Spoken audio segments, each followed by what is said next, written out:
Awal mula, di sebuah desa yang terletak di antara hamparan sawah yang subur dan pepohonan rindang, hiduplah Pak Jalal dan Bu Yaya, pasangan yang menjalani kehidupan sederhana. Mereka memiliki 4 anak yang masih kecil, dan setiap hari mereka berjuang untuk memenuhi kebutuhan keluarga. Pak Jalal dikenal sebagai pedagang sayur keliling, sementara Bu Yaya membantu suaminya dengan menjajakan sayur di pasar setiap pagi. Meskipun hidup dalam keterbatasan, mereka selalu berusaha untuk memberikan yang terbaik bagi anak-anak mereka. Namun, kehidupan mereka tidak selalu mudah. Pak Jalal seringkali pulang dengan tangan kosong, dan Bu Yaya merasa putus asa melihat anak-anaknya kelaparan. Masyarakat di desa tersebut tidak banyak membantu, dan kebanyakan dari mereka bekerja di lahan pertanian milik seorang juragan kaya bernama Pak Haris.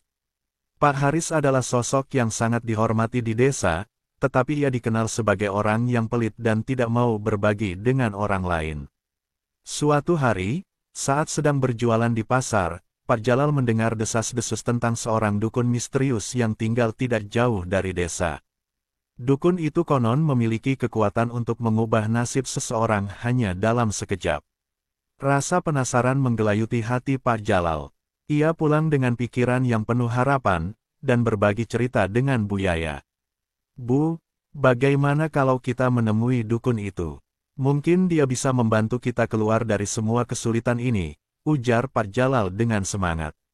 Bu Yaya yang awalnya ragu, akhirnya setuju. Mereka sepakat untuk menemui dukun tersebut setelah hari gelap.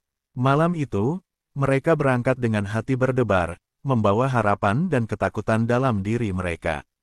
Sesampainya di rumah dukun, suasana terasa aneh. Listrik rumah dukun padam, hanya ada cahaya dari lilin yang menyala. Dukun tersebut, seorang lelaki tua dengan tatapan tajam, menyambut mereka dengan senyuman misterius. Setelah mendengarkan keluh kesah mereka, dukun mulai menjelaskan tentang ritual pesugihan. "Kekayaan tidak datang tanpa pengorbanan," katanya dengan suara berat yang menggetarkan. "Ada cara untuk mendapatkan apa yang kalian inginkan, tetapi ada harga yang harus dibayar." Pak Jalal dan Bu Yaya saling memandang. Rasa ingin tahu dan ketakutan bercampur aduk. Dukun menjelaskan bahwa untuk mendapatkan kekayaan yang melimpah, mereka harus melakukan ritual pesugihan yang mengharuskan mereka mengorbankan kepala mayat yang baru dikubur. Syarat itu membuat jantung mereka berdegup kencang. "Apakah Anda yakin bisa melakukan ini?" tanya dukun, sambil menatap mereka lekat-lekat. "Kekayaan akan datang, tetapi arwah yang terenggut akan menuntut balas." Setelah beberapa lama berdiskusi, Pak Jalal, didorong oleh ambisi dan keputusasaannya, akhirnya berkata, "Kami siap. Kami tidak ingin anak-anak kami menderita lagi." Malam itu, perjalanan pulang terasa berat. Pikiran tentang pengorbanan yang harus dilakukan menghantui mereka. Namun, harapan untuk memberikan kehidupan yang lebih baik bagi anak-anak mereka mengalahkan segala keraguan. Mereka bertekad untuk melaksanakan ritual itu, meskipun rasa takut terus menghantui. Hari-hari berlalu, dan kehidupan mereka tetap sama, tetapi benih niat telah tertanam dalam hati mereka. Suatu malam, setelah berdoa dan berdiskusi panjang lebar, mereka memutuskan untuk melaksanakan ritual tersebut. Malam itu juga, mereka bersiap-siap, membawa alat untuk menggali dan memotong kepala mayat. Dengan langkah gemetar, Pak Jalal dan Bu Yaya menuju pemakaman desa. Suasana malam sangat sunyi, hanya suara angin yang berdesir dan suara dedaunan yang berjatuhan. Ketika mereka tiba di pemakaman, bulan bersinar terang, seolah mengawasi langkah mereka yang gelap. Mereka berdiri di depan makam tetangga yang baru saja meninggal, hati mereka berdebar kencang. Pak Jalal mulai menggali tanah, sementara Bu Yaya menatap sekeliling, memastikan tidak ada orang yang melihat mereka. Setelah beberapa saat, mereka berhasil membuka makam tersebut. Melihat sosok mayat yang terbaring dalam kegelapan, rasa ngeri menyergap. "Apakah kita benar-benar akan melakukan ini?" tanya Bu Yaya, suaranya bergetar. "Ini satu-satunya cara, Bu. Kita harus mengorbankan ini untuk masa depan anak-anak kita," jawab Pak Jalal, berusaha meyakinkan dirinya sendiri. Dengan satu tebasan, kepala mayat terpisah dari tubuhnya. Darah segar mengalir, dan suasana malam yang tenang tiba-tiba terasa mencekam. Mereka berdua terdiam, merasakan beban berat yang baru saja mereka ambil. Namun, saat mereka pulang, mereka tidak menyadari bahwa kehidupan mereka akan berubah selamanya. Kekayaan memang datang, tetapi bayang-bayang dari tindakan mereka mulai mengintai. Keceriaan yang dulu ada dalam keluarga mereka perlahan-lahan memudar, digantikan oleh teror yang tak terduga. Disinilah kisah kelam mereka dimulai, dan perjalanan menuju kekayaan yang penuh penyesalan baru saja dimulai. Ritual terlarang. Malam setelah ritual yang sangat mengerikan itu, Pak Jalal dan Bu Yaya tidak bisa tidur. Rasa penyesalan dan ketakutan terus menghantui mereka. Terlebih, mereka merasa seolah ada yang mengawasi dari kegelapan malam. Namun, di balik semua itu, harapan akan kehidupan yang lebih baik tetap menggairahkan semangat mereka. Keesokan harinya, ketika matahari mulai terbit, Pak Jalal terbangun dengan pikiran penuh harapan. Ia bergegas keluar untuk melihat hasil dari ritual malam sebelumnya. Ketika ia melangkah keluar, pandangannya tertuju pada ladang yang biasanya terlihat kering dan tandus. Betapa terkejutnya ia saat melihat ladang itu dipenuhi tanaman segar yang tumbuh subur, seolah-olah keajaiban telah terjadi semalaman. "Bu, lihatlah," teriaknya dengan semangat. "Ladang kita, semua tanaman tumbuh dengan baik." Bu Yaya yang baru saja bangun, terkejut melihat keadaan tersebut. Mereka berdua tidak bisa menyembunyikan rasa senang di hati mereka. Dalam hitungan hari, kehidupan mereka berubah. Ladang yang dulunya tidak menghasilkan apa-apa kini memberikan hasil melimpah. Mereka mulai mendapatkan pelanggan tetap yang datang dari desa lain untuk membeli sayur-sayuran segar.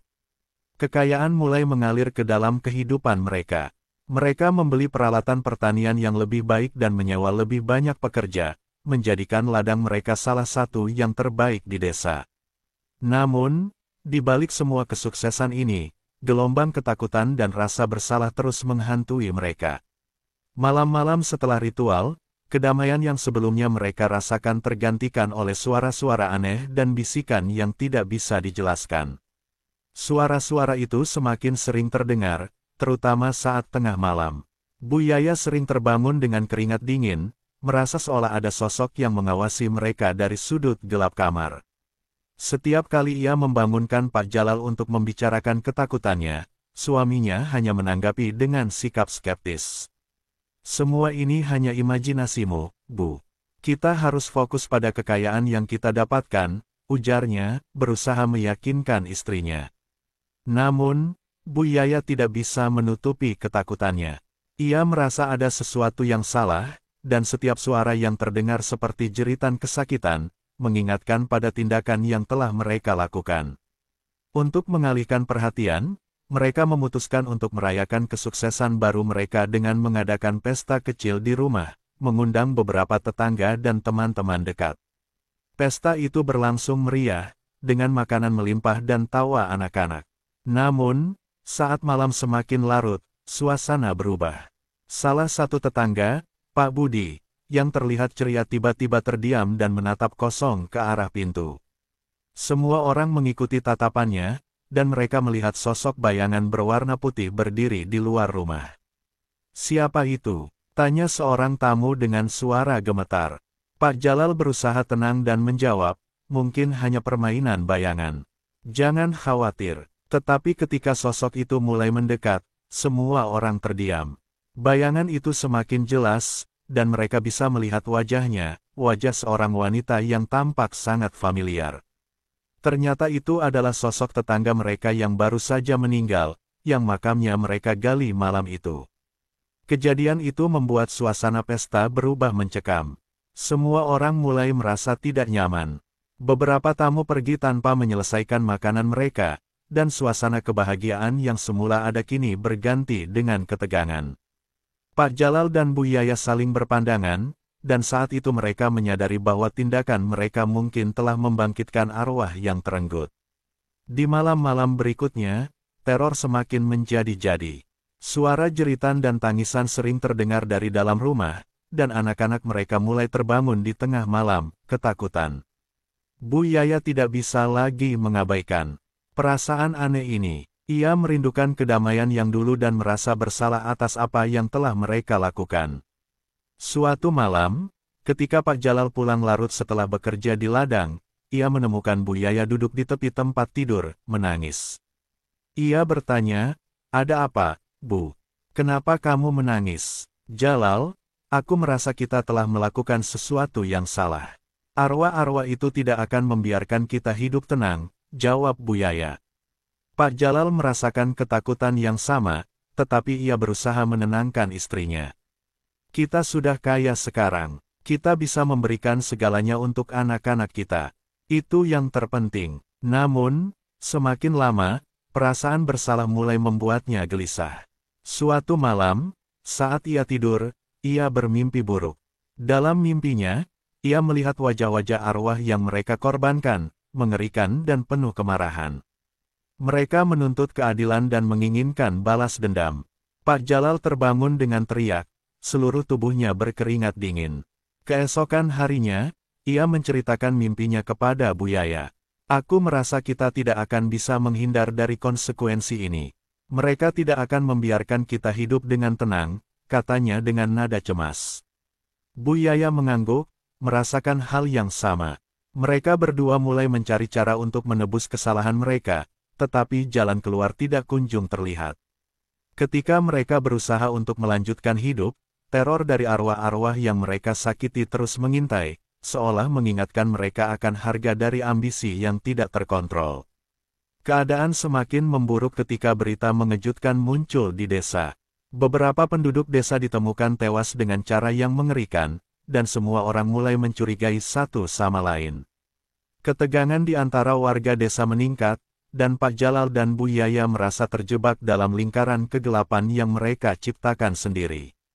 Malam itu, saat mereka berdua duduk di teras dan merenungkan segala sesuatu yang terjadi, mereka mendengar suara gemerisik dari arah ladang.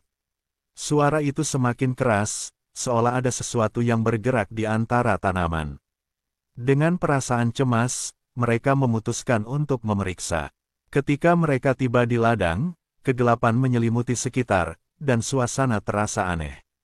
Tanaman tampak bergerak sendiri, dan dalam sekejap, mereka melihat sosok bayangan melintas di antara tanaman. Pak Jalal berusaha menyalakan senter, tetapi cahaya itu bergetar dan mati. Ketika mereka berbalik untuk pulang, suara tawa yang menyeramkan terdengar di telinga mereka, membuat jantung mereka berdetak kencang. Saat mereka berlari kembali ke rumah, satu hal yang pasti, keputusan yang mereka ambil telah mengubah hidup mereka selamanya, dan bayang-bayang dari tindakan mereka tidak akan pernah pergi. Ketegangan semakin meningkat, dan mereka menyadari bahwa mereka tidak bisa lari dari konsekuensi dari ritual terlarang yang telah mereka lakukan. Teror arwah. Malam-malam setelah ritual terlarang itu menjadi mimpi buruk bagi Pak Jalal dan Bu Yaya. Setiap kali malam menjelang, ketakutan menyelimuti hati mereka. Suara-suara aneh yang terdengar dari dalam rumah, bisikan yang menakutkan, dan penampakan sosok-sosok yang tak dikenal menghantui mereka. Ketidaknyamanan semakin menjadi-jadi, dan tidak ada cara untuk menghindar dari rasa bersalah yang terus membebani pikiran mereka. Suatu malam, di tengah malam yang mencekam, Bu Yaya terbangun dari tidurnya oleh suara jeritan yang menggema di telinga. Ia segera membangunkan Pak Jalal, yang tampak lelap.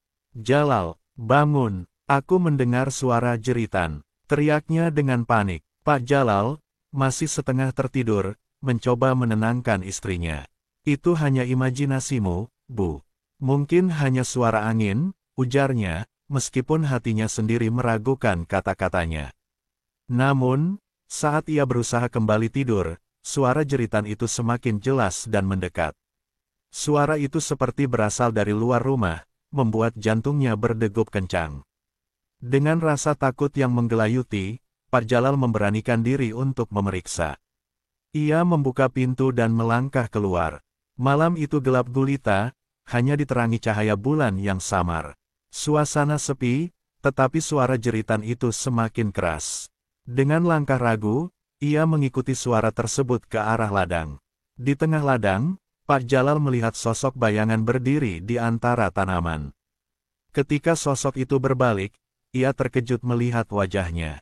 Itu adalah wajah dari tetangganya yang tewas, sosok wanita yang kepalanya mereka korbankan. Wajahnya tampak marah, penuh dengan rasa sakit dan dendam. "Jalal, kembalikan kepalaku." Suara itu menggema dalam benaknya, membuatnya terjatuh. Dalam ketakutan, ia berlari kembali ke rumah, terengah-engah, dan langsung mengunci pintu. "Jalal, apa yang terjadi?" tanya Buyaya, melihat suaminya yang ketakutan. Pak Jalal hanya bisa terdiam, tidak berani mengungkapkan apa yang ia lihat. Ia tahu bahwa apa yang mereka lakukan telah membangkitkan arwah yang tidak akan pernah tenang. Hari-hari berlalu, dan teror yang mereka alami semakin menjadi-jadi. Suara-suara aneh terus menghantui malam-malam mereka. Suatu malam, saat Buyaya sedang memasak di dapur, ia tiba-tiba merasa ada yang mengawasi. Ia menoleh dan melihat bayangan di belakangnya, tetapi saat ia berbalik, tidak ada siapa-siapa. Rasa takutnya semakin dalam. Di sisi lain, Pak Jalal, yang berusaha mengalihkan pikirannya dari ketakutan, mulai mendapatkan tamu dari desa-desa lain. Para petani berdatangan untuk membeli sayuran dari ladang mereka yang subur. Namun, saat para tamu berada di rumah, mereka juga mulai merasakan hal yang aneh. Beberapa dari mereka mengeluh tentang suara-suara aneh dan penampakan yang mereka lihat di ladang. Suatu sore, saat Pak Jalal sedang berbincang dengan salah satu pelanggan, Pak Budi, pembeli setia mereka, tiba-tiba terdiam dan menatap ke arah ladang dengan ekspresi ketakutan. "Ada yang aneh di ladangmu, Jalal. Aku merasa seperti ada yang mengawasi kita," katanya, suaranya bergetar. Pak Jalal berusaha menenangkan, tetapi hatinya berdesir. "Mungkin hanya bayangan atau permainan cahaya. Kita tidak perlu khawatir," jawabnya, meskipun ia sendiri mulai meragukan kata-katanya. Sejak saat itu, lebih banyak orang mulai berbicara tentang penampakan yang mereka lihat. Warga desa saling bertukar cerita tentang suara jeritan dan sosok-sosok yang muncul di malam hari. Desas-desus mulai menyebar bahwa ladang Pak Jalal telah terkutuk, dan banyak yang mulai menjauh. Malam-malam semakin mencekam, dan Buyaya tidak bisa lagi menahan rasa takutnya. Ia mulai mengalami mimpi buruk yang berulang tentang arwah-arwah yang meminta balas dendam. Dalam mimpinya, ia melihat wajah-wajah yang penuh kemarahan, menuntut keadilan atas tindakan yang mereka lakukan. Ia terbangun dalam keadaan basah oleh keringat, dan setiap kali terbangun, ia merasa ada sesuatu yang salah. Suatu malam, ketika Pak Jalal sedang tidur, Buyaya terbangun dan merasa ada yang menarik selimutnya. Ia melihat ke arah pintu dan melihat sosok bayangan yang berdiri di sana. Dalam kegelapan, sosok itu tampak lebih jelas, dan Buyaya merasa terjebak dalam ketakutan. Ia berusaha membangunkan Pak Jalal, tetapi suaminya tidak terbangun. "Jalal, bangun!" teriaknya, tetapi suaranya tidak mampu membangunkan suaminya. Ketika ia berusaha untuk bergerak, sosok itu mendekat dan mulai berbicara dengan suara yang menakutkan. "Kembalikan kepalaku." Suara itu menggema di seluruh ruangan. Buyaya terbangun dalam keadaan panik, mencari Pak Jalal. Ia mengguncang suaminya, dan Pak Jalal terbangun dengan terkejut. "Ada apa, Bu?" tanyanya, kebingungan. Istrinya menjelaskan apa yang terjadi, dan wajah Pak Jalal langsung berubah pucat. "Kita tidak bisa terus seperti ini. Kita harus melakukan sesuatu," katanya, merasa putus asa. Mereka berdua sepakat untuk menemui Ustadz Hussein, seorang tokoh agama di desa yang dikenal bijaksana dan memiliki kemampuan untuk mengusir makhluk halus. Mereka berharap Ustadz Hussein dapat membantu mereka menenangkan arwah-arwah yang terlanjur mereka sakiti. Keesokan harinya, mereka pergi menemui Ustadz Hussein dan menceritakan semua yang terjadi. Ustadz Hussein mendengarkan dengan seksama dan mengingatkan mereka tentang betapa berbahayanya ritual pesugihan yang mereka lakukan. Ia memberitahu mereka bahwa arwah-arwah yang mereka korbankan tidak akan pernah bisa tenang dan akan terus mengganggu mereka sampai mereka menebus kesalahan. "Jika kalian ingin mendapatkan kedamaian, kalian harus meminta maaf kepada arwah-arwah tersebut dan melakukan ritual untuk menebus kesalahan," ujar Ustadz Hussein dengan tegas. Pak Jalal dan Bu Yaya merasa lega mendengar nasihat Ustadz Hussein, tetapi mereka juga merasa tertekan. Mereka tahu bahwa tidak ada jalan mudah untuk menebus kesalahan yang sudah dilakukan.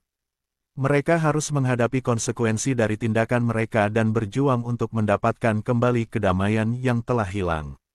Sore itu, mereka kembali ke rumah dengan tekad untuk melakukan ritual yang disarankan oleh Ustadz Hussein.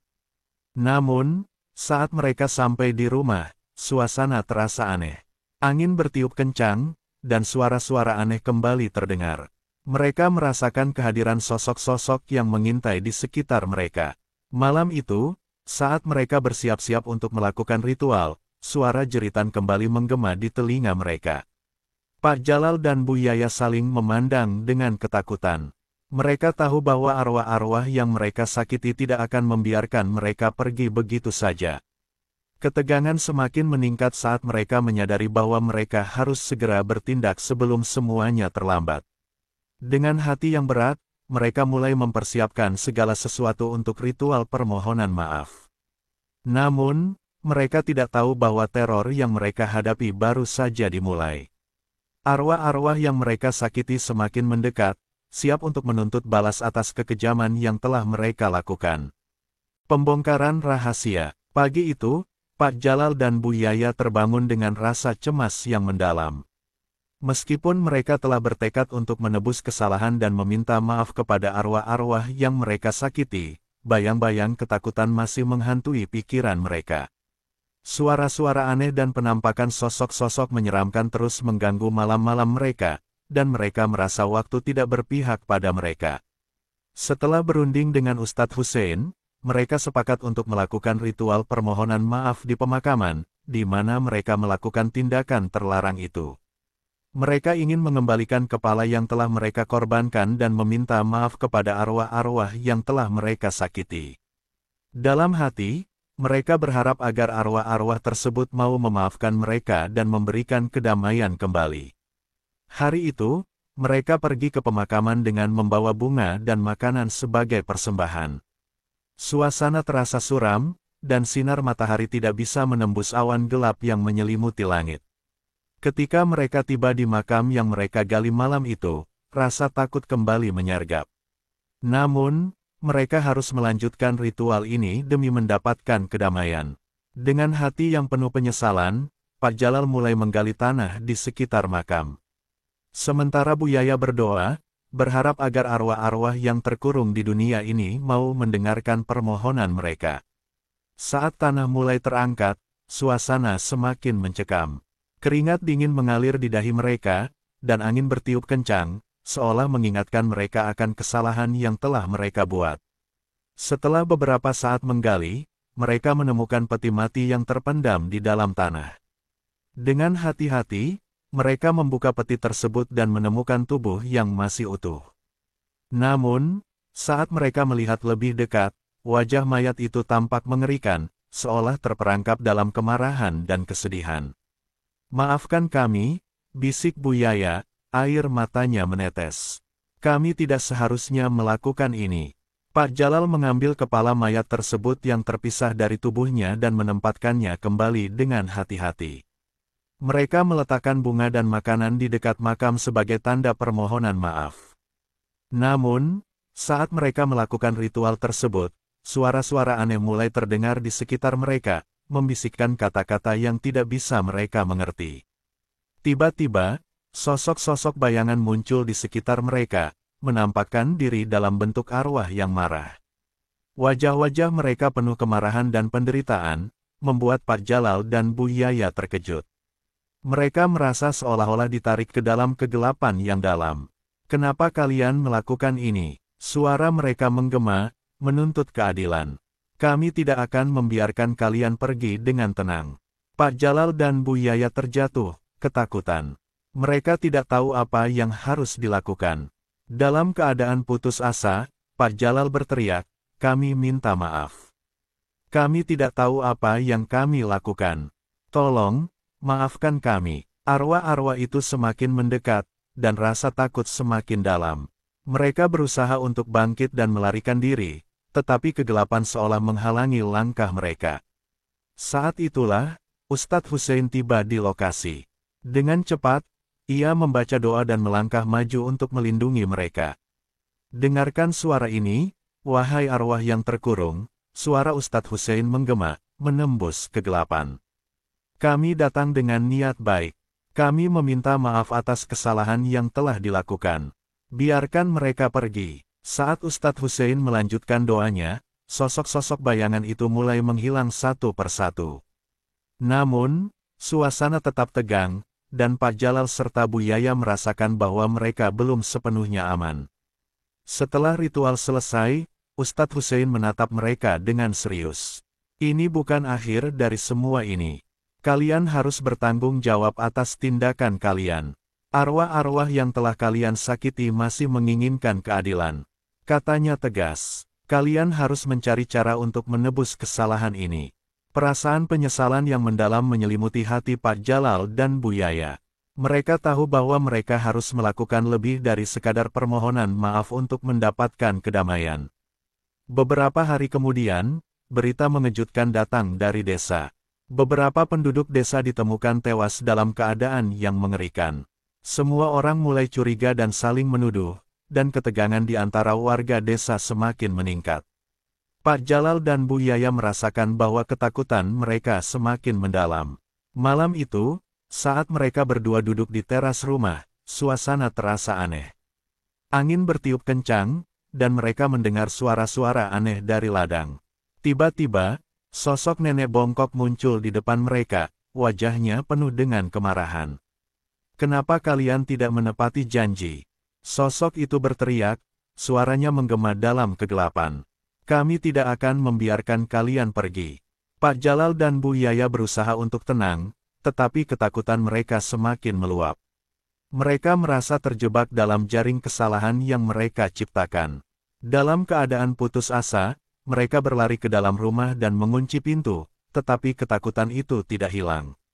Setelah beberapa malam yang penuh teror, mereka memutuskan untuk pergi menemui Ustadz Hussein lagi, berharap mendapatkan petunjuk untuk menyelesaikan masalah ini. Dalam perjalanan menuju rumah Ustadz, mereka merasakan kehadiran sosok-sosok yang mengintai di sekitar mereka, menandakan bahwa mereka tidak bisa melarikan diri dari konsekuensi tindakan mereka. Ketika mereka sampai di rumah Ustadz, mereka menceritakan semua yang terjadi. Ustadz Hussein mendengarkan dengan seksama dan mengingatkan mereka tentang betapa pentingnya untuk menghadapi kesalahan mereka. "Kalian harus mencari cara untuk menebus kesalahan ini dengan tindakan nyata," sarannya. "Seharusnya kalian mencari tahu siapa saja yang terpengaruh oleh tindakan kalian dan membantu mereka," lanjut Ustadz Hussein. "Hanya dengan melakukan hal baik, kalian dapat mengurangi beban yang kalian bawa." Pak Jalal dan Bu Yaya merasa tertekan, tetapi mereka tahu bahwa mereka harus melakukannya. Mereka harus menghadapi konsekuensi dari tindakan mereka dan berusaha untuk menebus kesalahan yang telah mereka buat. Dengan tekad yang baru, mereka kembali ke desa, bersiap untuk melakukan apapun yang diperlukan untuk mendapatkan kembali kedamaian yang telah hilang. Namun, mereka tidak tahu bahwa waktu semakin menipis dan teror dari arwah-arwah yang mereka sakiti semakin mendekat. Ketegangan terus meningkat, dan mereka harus segera bertindak sebelum semuanya terlambat. Akibat dari ambisi, hari-hari berlalu dengan penuh ketegangan bagi Pak Jalal dan Bu Yaya. Meskipun mereka berusaha untuk menebus kesalahan yang telah mereka buat, bayang-bayang teror dari arwah-arwah yang mereka sakiti terus menghantui mereka. Suara-suara aneh, penampakan sosok-sosok menyeramkan, dan mimpi buruk yang tak berkesudahan membuat mereka merasa terperangkap dalam kegelapan yang tak berujung. Malam itu, setelah berkumpul dengan warga desa untuk membicarakan kejadian-kejadian aneh yang terjadi belakangan ini, Pak Jalal dan Bu Yaya merasa semakin cemas. Mereka tahu bahwa banyak orang mulai mencurigai mereka, dan desas-desus tentang tindakan terlarang mereka semakin menyebar. Mereka merasa seolah-olah semua orang di desa mengawasi setiap langkah mereka, menunggu saat untuk mengungkapkan kebenaran. Satu sore, ketika Pak Jalal sedang bekerja di ladang, ia melihat sekelompok orang berkumpul di pinggir jalan. Rasa curiga menyelimuti hatinya, dan ia mendekati kerumunan itu. Ternyata, berita tentang kematian beberapa penduduk desa telah menyebar dengan cepat, dan semua orang mulai saling menuduh satu sama lain. Mendengar nama mereka disebut-sebut, Pak Jalal merasa jantungnya berdegup kencang. Ia kembali ke rumah dan menceritakan apa yang terjadi kepada Bu Yaya. Kita harus melakukan sesuatu, Bu. Jika mereka tahu tentang ritual itu, kita tidak akan bisa melarikan diri dari hukuman, ujar Pak Jalal dengan cemas. Bu Yaya, yang sudah putus asa, menjawab, kita tidak bisa terus hidup seperti ini. Kita harus pergi dari desa ini sebelum semuanya terlambat. Namun, Pak Jalal tidak setuju. Ia merasa harus bertanggung jawab atas tindakan mereka. Tidak, Bu. Kita tidak bisa lari dari kesalahan kita. Kita harus menghadapi konsekuensi ini dan berusaha untuk menebus kesalahan kita, kata Pak Jalal dengan tegas.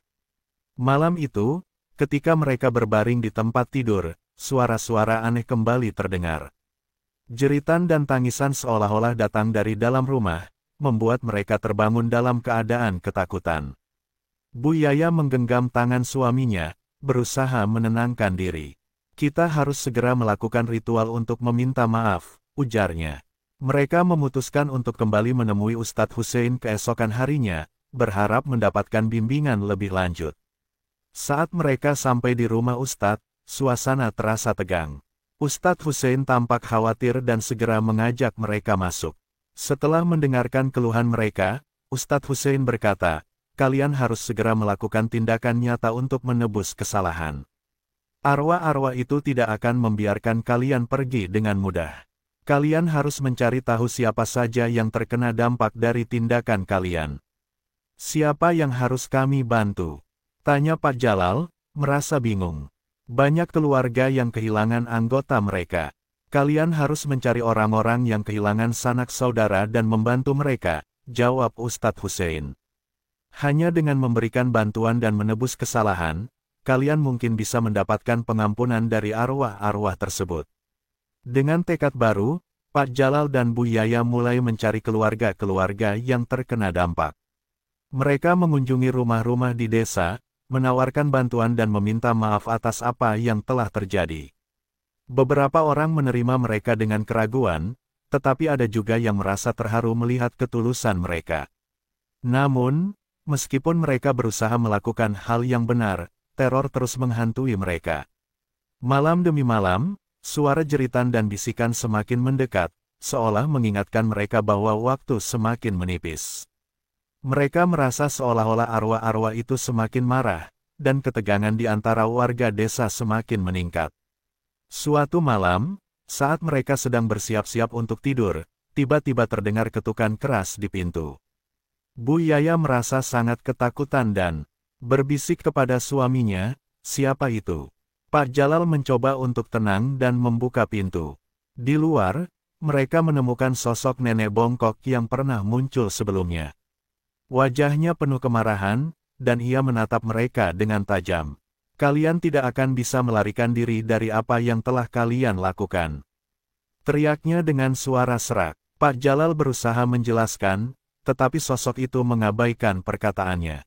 Kami menuntut keadilan. Kembalikan apa yang telah kalian ambil. Suaranya menggema di malam yang gelap. Malam itu menjadi malam terburuk bagi mereka. Suara jeritan dan tangisan semakin kuat, seolah-olah arwah-arwah yang mereka sakiti berkumpul di sekitar rumah, menuntut balas. Dengan ketakutan yang tidak terungkapkan, Pak Jalal dan Bu Yaya berusaha untuk tetap tenang, tetapi rasa putus asa mulai menyelimuti mereka. Di tengah teror yang terus-menerus, mereka memutuskan untuk melakukan ritual terakhir. Mereka kembali ke pemakaman, membawa semua persembahan yang telah mereka siapkan.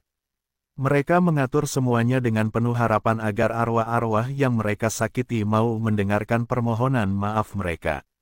Namun, saat mereka sampai di pemakaman, suasana terasa sangat mencekam. Angin bertiup kencang, dan bayang-bayang hitam mulai muncul di sekitar mereka.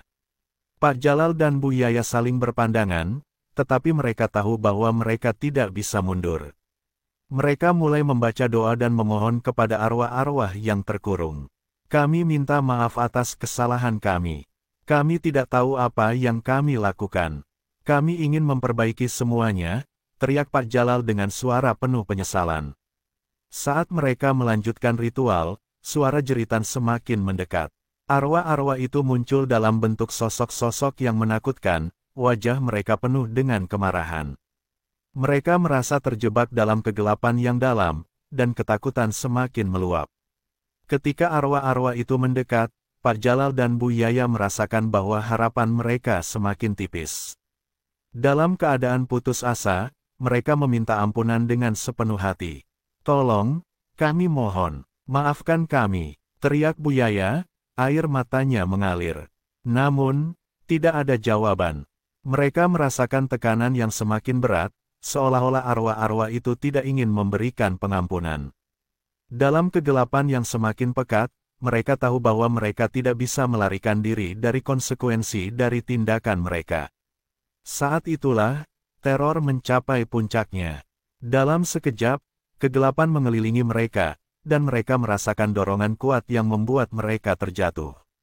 Mereka berdua terpisah dalam kekacauan, dan Pak Jalal berteriak, "Bu, di mana kamu?" Suasana menjadi semakin mencekam, dan saat Pak Jalal mencari Bu Yaya, ia merasakan kehadiran sosok nenek bongkok di belakangnya. "Kau tidak akan pernah bisa pergi. Keluarga kalian akan merasakan akibat dari kesalahan ini." Suaranya menggema, membuat Pak Jalal merasakan ketakutan yang mendalam. Di tengah kegelapan, Pak Jalal menyadari bahwa semua yang mereka lakukan telah membawa mereka ke titik tanpa kembali.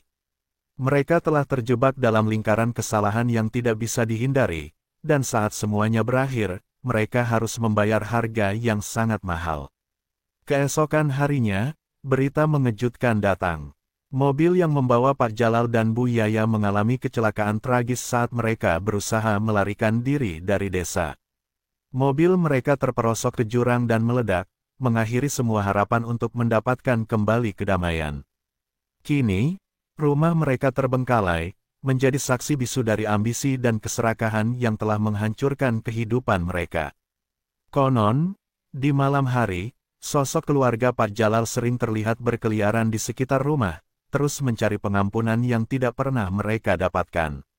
Warga desa kini memperingatkan satu sama lain tentang bahaya pesugihan, mengingatkan bahwa kekayaan yang diraih dengan cara yang kotor akan membawa penyesalan abadi dan teror yang tak terhindarkan.